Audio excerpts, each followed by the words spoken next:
एक दुख भरी कहानी। एक दिन ठेले पर भार अधिक होने के कारण रामू उसे ठीक से संभाल नहीं पाया और तेज गति से आती ट्रक से भिड़ गया।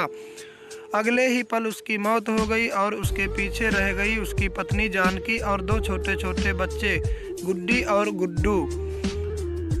एक तरफ रामू का अंतिम संस्कार किया जा रहा था और दूसरी तरफ उसके बच्चे बिलख रहे थे, इसलिए नहीं कि पापा मर गए थे, वे तो भूख से बिलख रहे थे। उन्हें कई दिनों से पेट भर खाना नहीं खाया था और आज तो मुंह में एक निवाला भी नहीं गया था, सो भूख से रोए जा रहे।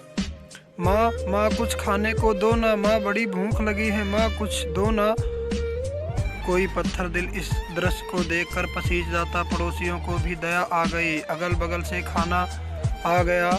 बड़े दिनों बाद आज गुड्डी और गुड्डू पेट भर के खाना खा रहे थे। अजीब विरोधाभास था, एक तरफ लोग रामू की मौत पर दुख व्यतीत कर, वहीं दूसरी तरफ उसके अपने बच्चे बड़े चाव से भोजन कर रहे थे। जानकी ने अगले कुछ दिन इसी तरह से उधार लेकर और इधर उधर से मांगकर अपना और बच्चों का पेट पाला, लेकिन ये कब तक चलता।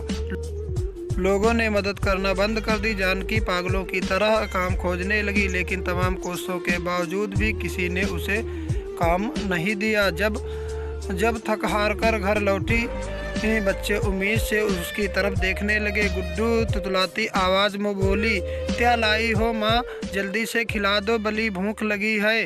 माँ रो पड़ी और बच्चे समझ गए कि माँ के पास कुछ भी नहीं है। एक पल के लिए अजीब सा सन्नाटा पसर गया। फिर गुड्डी बोली, माँ ये गुड्डू कब मरेगा, पागल हो गई है, ऐसा क्यों बोल रही है। माँ ने डांटते हुए बोला, माँ जब पापा मरे थे तो उस दिन हम लोगों को पेट भर खाना मिला था, गुड्डू मरेगा तो फिर खाना आएगा ना माँ। गुड्डी की बातें सुनकर माँ की आंखें फटी रह गई। उसके पास गुड्डी की बात को कोई जवाब ना था। दोस्तों, ये सिर्फ एक कहानी नहीं, ये दुनिया के करोड़ों लोगों की हकीकत है।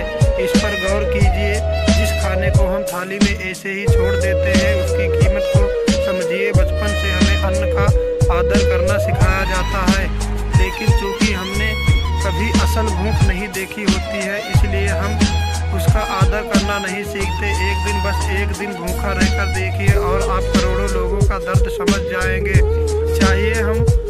चलिए हम प्रण करें कि हम कभी भी अन्न का अपमान नहीं करेंगे, हम कभी भी खाना बर्बाद नहीं करेंगे, हम कभी भी होटल जाकर 2 लोगों को बीच 4 लोगों का खाना नहीं मंगाएंगे। इसलिए अन्न को बचाएं और उसे ऐसे लोगों तक पहुंचाने का प्रयास करें या इन्हें इनकी सचमुच ज़रूरत है। अगर ये कहानी अच्छी लगी तो मेरे चैनल को सब्सक्राइब करें, प्लीज़ सब्सक्राइब करें।